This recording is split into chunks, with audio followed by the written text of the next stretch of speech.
Olá a todos. Esta é uma apresentação sobre tributos e impostos em produtos e serviços, elaborada pelas alunas Maria Olívia Cavalcante e Patrícia Ribeiro Bastos, como trabalho complementar da disciplina de Custos Empresariais da Universidade Federal de São Paulo, Unifesp. Para iniciar o assunto, trazemos a definição de tributo, conforme descrito no Código Tributário Nacional, no artigo 3, que ele diz que tributo é toda prestação pecuniária compulsória em moeda ou cujo valor nela se possa exprimir, que não constitua sanção de ato ilícito, instituída em lei e cobrada mediante atividade administrativa plenamente vinculada. Ou seja, a partir desta definição, entendemos que o tributo, a tributação, é uma prestação definida pela lei para custear despesas coletivas da sociedade. Um termo também utilizado para o devedor do tributo é de contribuinte. O direito brasileiro utiliza o termo tributo de maneira genérica. No entanto, dentro deste mesmo escopo, estamos falando sobre impostos, taxas, contribuição de melhoria, empréstimo compulsório, pedágio, entre outros. Ou seja, segundo a nossa legislação, o termo impostos, que vai ser recorrente mencionado aqui neste trabalho, ele serve para indicar uma espécie de tributo, assim como as taxas são uma espécie, assim como os pedágios, enfim. Dentro da grande e complexa matriz tributária brasileira, a maior parte do produto de arrecadação é referente à tributação sobre o consumo.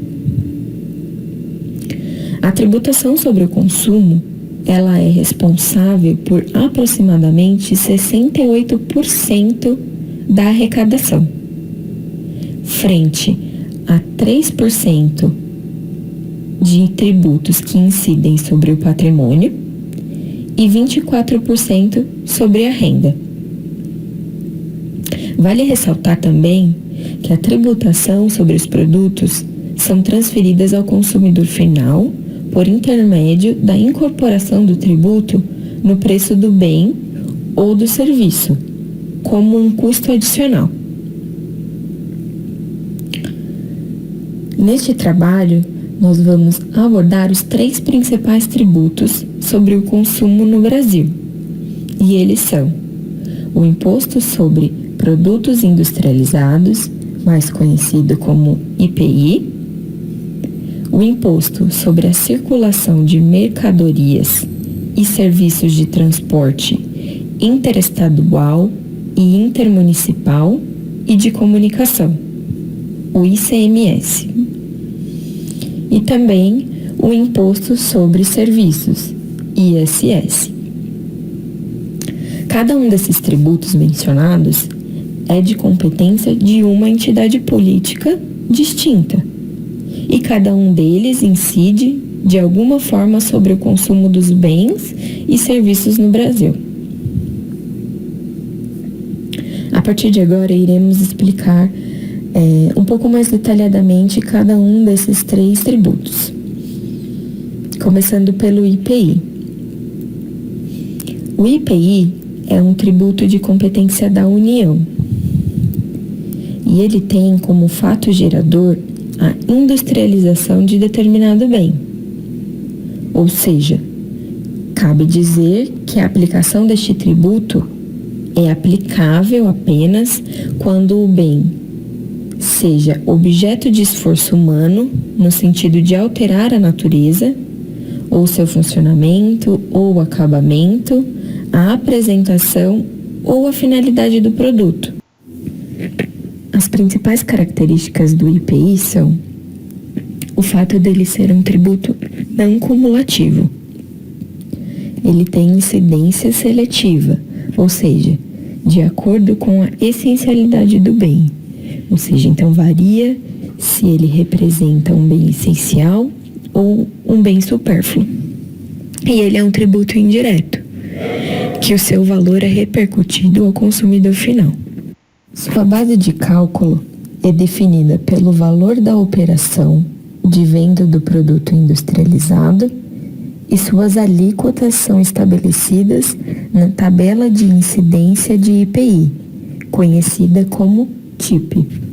O ICMS, o Imposto sobre a Circulação de Mercadorias e Serviços, é um tributo de competência dos Estados-membros e do Distrito Federal, e é o mais importante considerando a capacidade de arrecadação. Ou seja, ele é o tributo que possui a maior porcentagem de arrecadação dentre os outros impostos no Brasil. Para sua base de cálculo, são considerados, além do valor da operação de circulação do bem ou da prestação de serviço, os encargos como pagamento a prazo, seguros, juros, descontos e frete. Essa metodologia de cálculo, mesmo que legal, acaba por mascarar a alíquota real do imposto, que sempre supera a nominal, prejudicando assim a transparência do verdadeiro peso deste tributo, no consumo final da mercadoria. Por isso que nós brasileiros sempre temos algum produto que é muito mais caro e normalmente uma grande porcentagem do preço é a tributação, não o real valor, e isso acaba nos prejudicando de forma muito radical.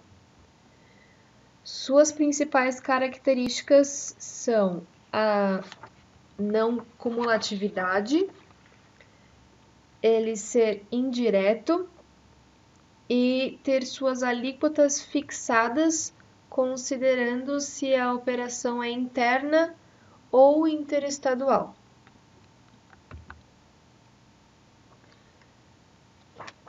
O próximo imposto é o ISS, ou Imposto sobre Serviços, e ele é um tributo de competência dos municípios e do Distrito Federal. E incide sobre os serviços apenas remunerados prestados a terceiros. Para o seu cálculo, é considerado o preço contratado para execução do serviço, menos sua receita bruta, e podem ter alíquotas de no mínimo 2% e no máximo 5%, não ultrapassando essa porcentagem. Diferentemente do IPI e do ICMS, o ISS é um tributo cumulativo.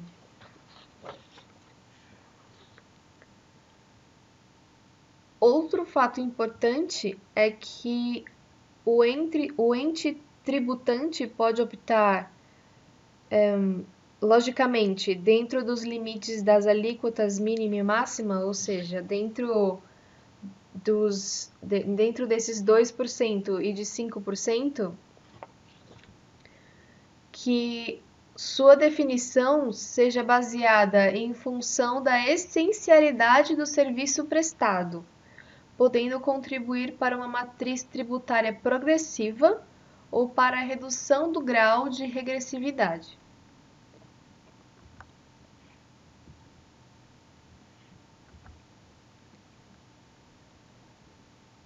Os tributos, sejam eles impostos, taxas, contribuição de melhorias, pedágios ou outros, influenciam significativamente a vida dos indivíduos e também o estabelecimento das empresas, a criação das empresas. Por isso, é importante ressaltar que suas características e implicações devem ser muito bem analisadas e de forma muito bem detalhada para as tomadas de decisão. Porque se algum imposto estiver fora do conhecimento de quem for abrir uma empresa ou fora do conhecimento de quem for adquirir um produto ou serviço, o preço ou todos os gastos ou investimentos com que a pessoa for arcar podem acabar sendo muito maiores do que o planejado, fazendo com que a pessoa tenha um prejuízo muito maior. A formação de preços dentro da empresa é uma dessas situações, pois ela é mais do que simplesmente acumular custos e acrescentar uma margem de lucro. Ela precisa analisar os itens seguintes: a distribuição dos custos comuns entre produtos e serviços, o volume de produção para o cálculo do custo unitário, a tributação, que é o nosso enfoque neste trabalho, o tratamento dos custos variáveis não padronizados, a inclusão de todos os custos de oportunidades possíveis e imagináveis, e a distorção do objetivo da formação de preços. Isso tudo deve ser considerado porque uma má formação de preço, como eu disse, pode trazer consequências ruins no curto, no médio e no longo prazo para a saúde da empresa.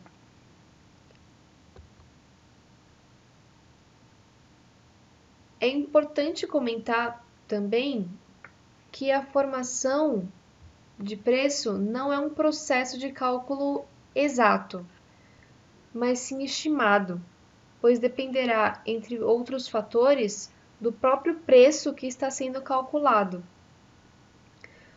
o que gera alguma circularidade no cálculo desse preço, bem como a incidência de tributos no resultado da empresa, como o imposto de renda e a contribuição social.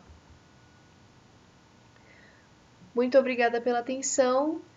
Este foi o trabalho de custos empresariais sobre tributação.